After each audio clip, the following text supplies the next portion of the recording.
In one of the biggest studies on nutrition in Pakistan history, the National Nutrition Survey for 2018 carried out under the National Health Service Ministry has produced a series of terrifying data. It states that due to poverty, more than 50% of Pakistani families are unable to consume even 2 meals a day, failing to meet their basic nutritional needs. As a result, malnutrition among children is chronic, with 40.2% facing a lasting impact on health due to stunted growth, wasting, and issues with brain development. Are all parts of these severe dietary deficiencies exist across the country, and 36.9% of Pakistani households remain food insecure, uncertain they will have access to affordable, nutritious food in adequate amounts. The survey is aimed at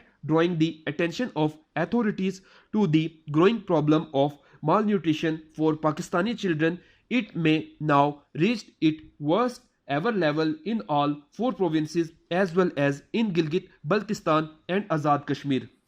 The survey is based on the study of 1,15,600 families, a majority of the women and children, poor sewerage situations and water supply around homes added to the risk posed to these persons every day. As we walk down a street or enter a shop, we may be looking straight into the eyes of starving child, woman or man.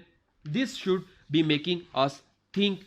The issue of nutrition and providing sufficient food to people needs to become the primary responsibility of government. It cannot be placed behind other issues. Even though corruption, mismanagement, administrative working and law and order are major concern, it is essential we find a way to provide every citizen of the country, no matter where they live, with enough to sustain life and health, and for children to develop physical and cognitive powers. Pakistan stands alongside a number of sub-Saharan African countries in respect of its failure to feed its people, and behind virtually every South Asian country. This is something we should not accept. The fertile plain of Punjab once stood in the midst of a province which boasted that no one who lived there went hungry at night.